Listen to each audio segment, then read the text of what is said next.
thank the League of Women Voters for organizing this forum. Working and maintaining a family consumes my day. So my ability to reach voters is primarily through my Facebook page, Aaron Brooks for Rochelle Mayor, and my campaign phone line, 779-400-0890. League of Women Voters, I thank you for this opportunity to speak to our citizens that are present and tuned in. Big high five to you citizens that are present and tuned in as well. You know your government starts with you, and I hope this opportunity dispels any concerns about my ability and sincerity to be your mayor. I am 28 years old, and although that may seem young, I am not foolish about the tasks at hand. I know how hard we have to work so we can support a family, make investments in ourselves and others, and enjoy life, not just survive in it. I believe the government and society maintains plays a big part in if we survive or thrive. A government that provides good schools so families don't have to pay private school tuition on top of taxes to a public school system helps support our families. Instead of paying $100,000 for an outsider to come up with a slogan and logo for the city, or $6 million so we do not have to manage our own recreational facility, a government that invests in itself and its citizens is the government that helps grow the society it serves. I know I do not have all the answers. The two main reasons I want to be mayor are finally having a job that will afford me the opportunity to make a real difference in the lives of others, and two, the knowledge I will gain through 8 years of experience as mayor will be better than a PhD from Harvard. Listening and responding to the concerns of our public servants and citizens will give me the experience I will need to be an effective leader at the next level. Mayor is not my last stop in my effort to better the lives of our citizens, it is the first. Running for mayor is my first step. It is a step I've been preparing to take. At Northern Illinois University, the best academic service offered, in my opinion, was the online academic journal databases. Reading journals like Electronic Government, Administrative Science Quarterly, Administrative and Society, Tech and Politics, Budgeting, Public Budgeting and Finance, and many more, has given me the tools needed to serve you as mayor. If I was one bit hesitant that Rochelle would decline under my leadership, I would not be running. Thank you. Thank you, Aaron.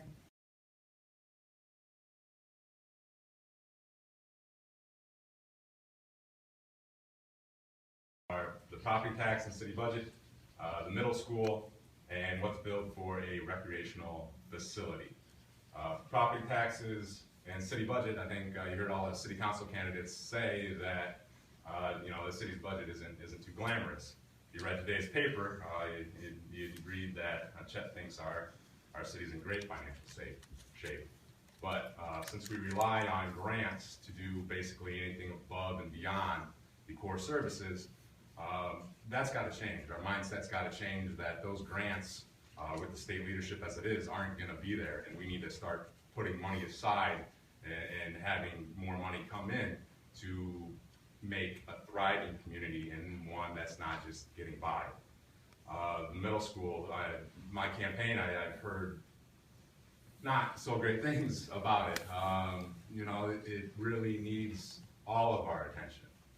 It's not the mayor's job to be focused on the school, but it needs to be all of our attention. Parents, city administrators, and just our adults. We need to focus on how we get that right so it is a supportive environment for our children, and one that parents feel comfortable sending their children to, not having to work another job to send them to a private school.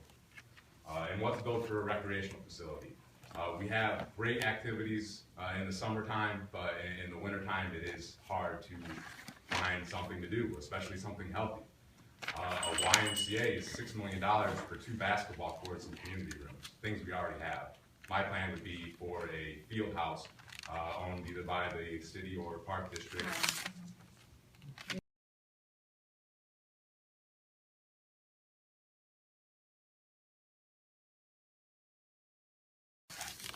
That I would be mayor, because there's a lot of small things that we need to do, and there's a lot of small things that we need to work towards, so then we can take and handle the bigger things. And you can't just say this one thing is going to help grow our community and this one thing is going to increase your wages, because it's not. You have to take a comprehensive view of the problem and the environment, and find solutions to tackle all the problems, not just one. Thank you. Mayor Olson? One thing.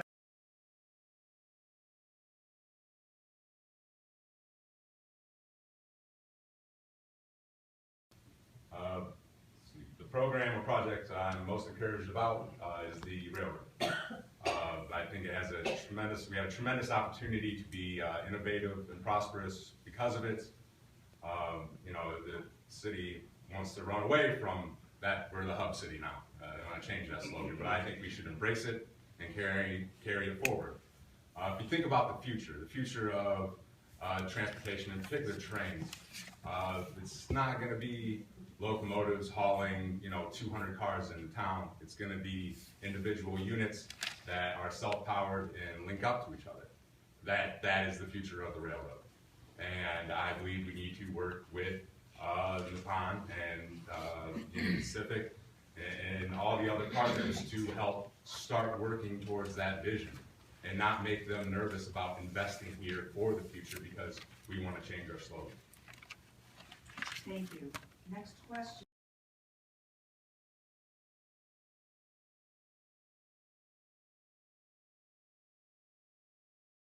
And how you feel the city should respond to those changes.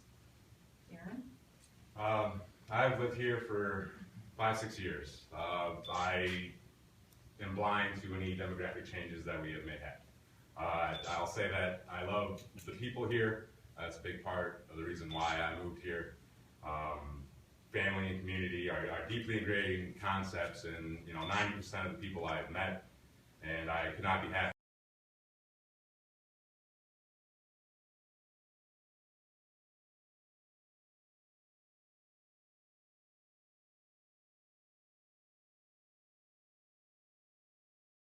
I am opposed to the YMCA, especially if the city is spending $6 million to get it here. If it's $6 million, public, private, a mix, it's still $6 million coming out of the community and getting taken out of the community. And the plans for the YMCA are, again, 2 basketball courts and community rooms. We have plenty of basketball courts located in our schools that we can open up. We have plenty of community rooms that aren't filled at the moment.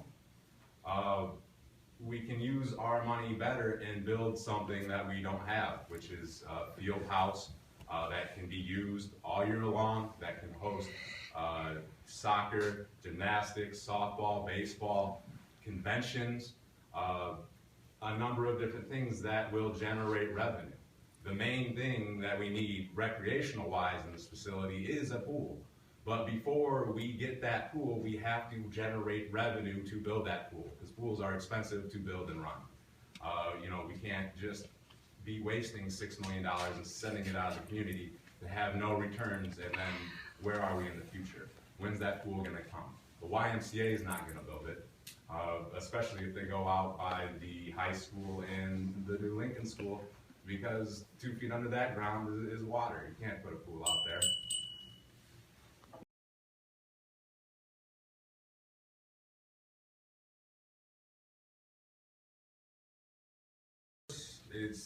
It's a great piece of property right there. It really helps bring some lifeblood into the downtown. It'd be nice if that spilled over more into the surrounding businesses. But for the city to subsidize it is wrong. There's private golf courses that have to cover, their costs through their own fees. They don't have a city behind them paying for things like that. And so far, I hope it would stay a golf course. I hope someone would find a more efficient way to run it, to use it for other activities. But it's the private market, and it's you can't always control what's done in the private market. But I know we need to stop wasting money on it as a city. Thank you, Mayor Olson.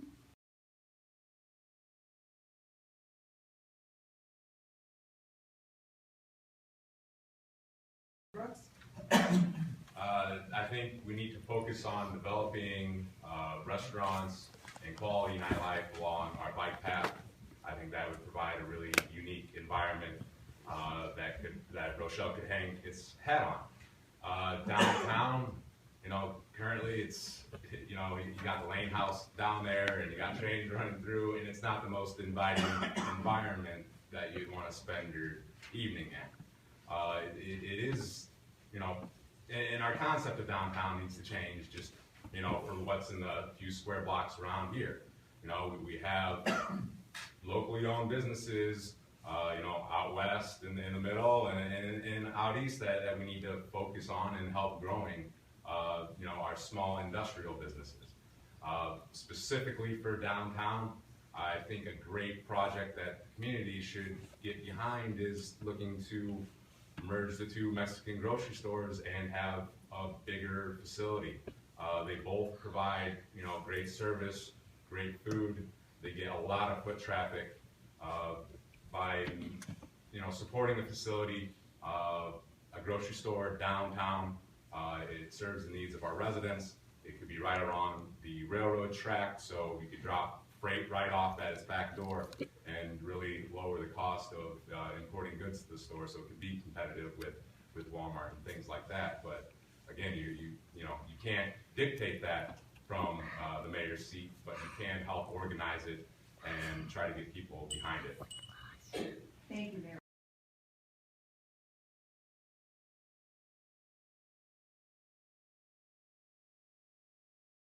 For overweight trucks, I support it. I live on South Main Street, and there's a no truck sign by St. Patrick's Cemetery, but when it gets dark out, I don't think the guys can see it because there's always trucks rolling down South Main at night, and I run out of my house screaming, you gotta tear up my road, and who knows when I'm gonna get a new one next. So I support it because they use our streets and they're impactful to our streets in a negative way. So anything we can do to offset that is good. And so far as the Global 3 impact, I don't think it's going to impact at all. That's the cost of doing business, and the logistical guys know that, so it's should be already built into their costs. Thank you. Next.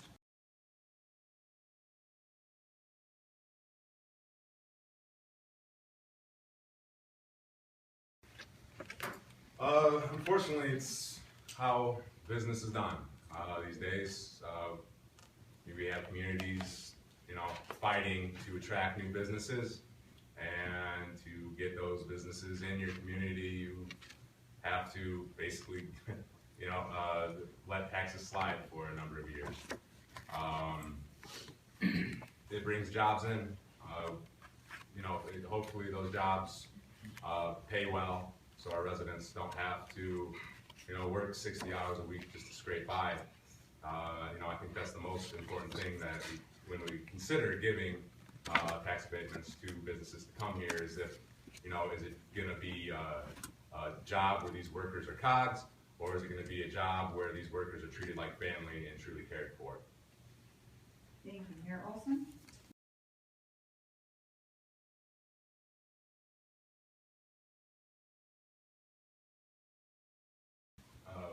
Question. Sure. How can we encourage people who are employed in Rochelle to live in Rochelle?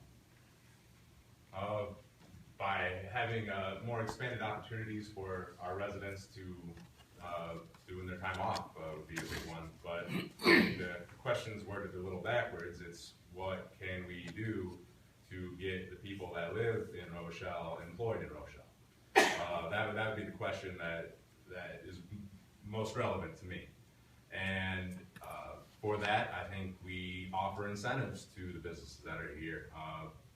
You get so much of a tax break off if you have 40% of your workforce that lives in Rochelle. If you're 100 person strong business, you just have to come up with innovative ways to incentivize the things that you want and disincentivize the things that are not good for your community, like having all the factories and the trucks and the trains, but then having everyone that makes good money at those jobs live outside the community.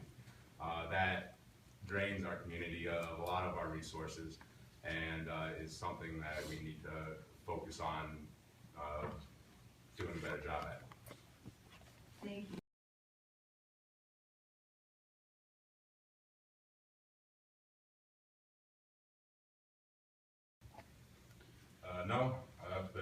Chamber of Commerce needs funding, I'd rather do it through a goal-based incentive program by them, attracting more businesses here, or signing up businesses for the incentive program on hiring people that live in Rochelle. Give them some other tasks to work towards other than, let's organize all this money rather than, throw away at 100,000 ad man from out of town. That's what our Chamber of Commerce most recently did now, is go around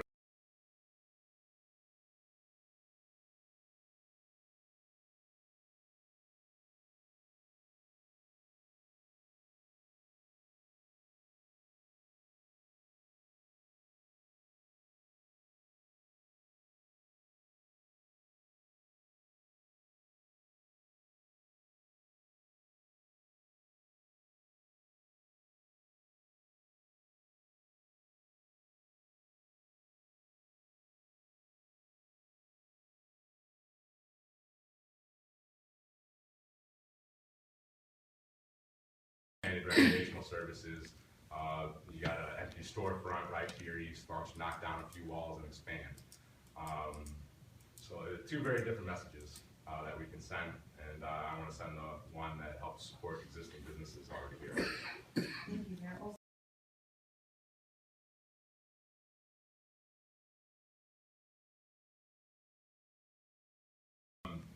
I've talked with our seniors over the past few weeks.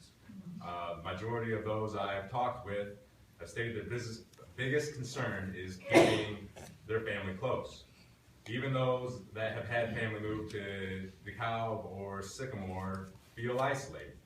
As our seniors grow older, they have reduced mobility due to financial concerns or ailments, and they miss out on more than they'd miss out if their family stayed in Rochelle. And a big part of keeping people in Rochelle is increasing opportunity for residents. Again, only 20% of people that work in Rochelle live in Rochelle. Changing that statistic means creating a clear path for our high schoolers to that first job here in Rochelle. It means being entrepreneur friendly and opening up our dead space, which we have way too much of. So our once high schoolers, after working a few years, can take a chance and open their own business right here in Rochelle. And it also means being friendly once they are an established business and not requiring excessive escrow to be held and stifling their growth. So those businesses can take the next step instead of having to pay before they can take the next step. If we invest in our people, growth will come through our people staying in Rochelle. Thank you.